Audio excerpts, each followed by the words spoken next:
Whether we and our politicians know it or not, nature is party to all our deals and decisions, and she has more votes, a longer memory, and a sterner sense of justice than we do. Wendell Berry.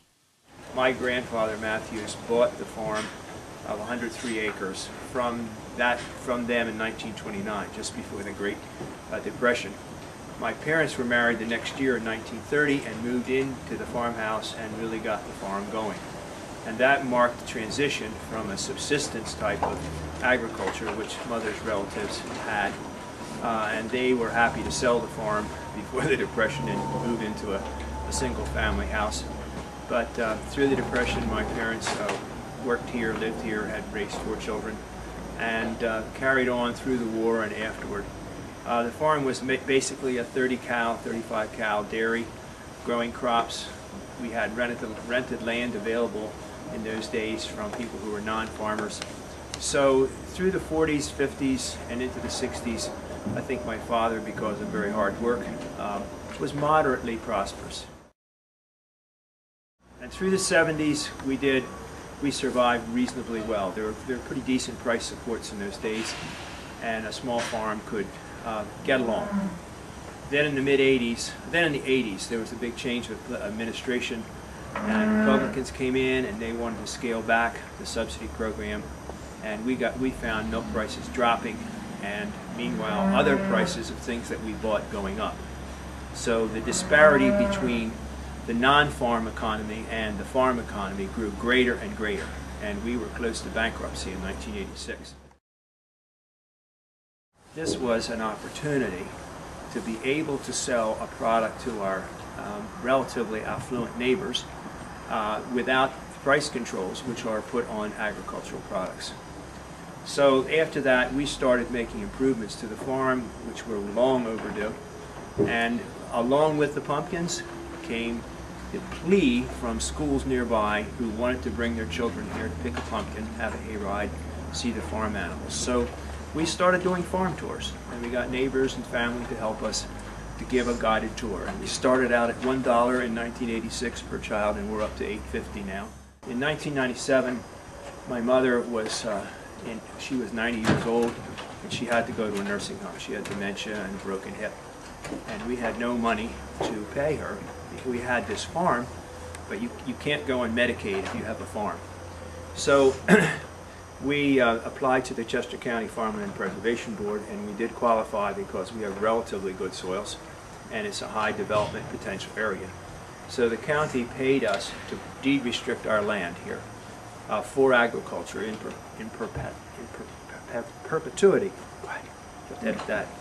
And we took some cash for that, set it aside for Mother and Dad's care, and for my sister who was living in the farmhouse, who has never been able to work. So it was a godsend to us. It kept the farm from being sold, and my wife and I, at the same time, I entered into a mortgage to pay off my brother and sister, who were part owners of the farm too. So we embarked on a mortgage payment to buy the farm, and buoyed up by the fact that we had a going business of selling pumpkins and school groups, we thought we could carry it. We have been helped along the way by Land O'Lakes. We're members of Land O'Lakes Cooperative. We have been for all our farming years. And Land O'Lakes is very much concerned about staying anchored here in the megalopolis of the East Coast, where there's so many people. And they do everything in their power to help smaller farmers continue to stay in business and not sell out if they want to stay in business. So they've announced a new program for helping farmers to subsidize interest on purchase of milking equipment and cows to build the volume of milk which would be available here in this suburbanized East Coast. And I think that's a very smart idea. We also are selling vegetables here, which is a new venture that we started the last 2 summers. Our son-in-law handles the pasteurizing and the vegetable sales. He also is developing sales of pork and beef and in the future lamb grown here on the farm, mostly trying to capitalize on the buy fresh, buy local movement, which we feel is probably going to be another support for smaller farms in the suburban environment.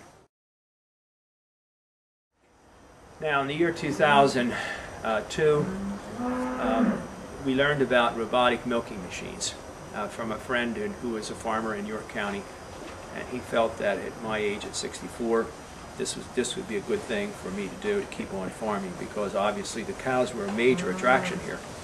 So we went off and investigated that and got the Lisle robotic milking system installed that summer, and it was a very expensive adventure. No technology grants were available at that time, so we've had to fund that ourselves. We thought that we could do it using our income from pumpkins and school groups, and we thought that our herd would grow and it would reduce the labor strain on me and my knees and shoulders and hips, etc. So it has been a great boon to my well-being, to our family's well-being. It is good for cows, and the production has been slightly better than it was before. But one person can pasteurize, get this started, go do something else, come back in a half an hour, check the temperature. If it's right, transfer it over, and come back later and package the milk and put it in the cooler. And we've been selling about 20 gallons a week, which seems pitiful, but it's still cash coming in, and with better marketing skill and just time, I think it might develop into a greater volume of business. So, in the year 2000, our oldest daughter and her husband, who's the non-farm person who works in computers, thought that they would like to develop a business of selling ice cream here in the farm. We've been doing that on a small scale with a rented tent and buying ice cream for our customers in October, and that was a great success. So we thought, well, we'll build a permanent building and we'll be open year-round. So to speed up the story, we got the building constructed. It is a lot larger than most people would have done for an ice cream store, but our ice cream business has turned out to be biggest in the month of October, not in the warm months of the year. So to have a larger building where people can come, get warm, get hot chocolate, get hot cider, get ice cream, of course, and get in and out of the cold was a plus. So that building, which you can see later on with the film, was partly financed by a pretty big mortgage, and also by taking some of our funds from the Farm and Preservation Program.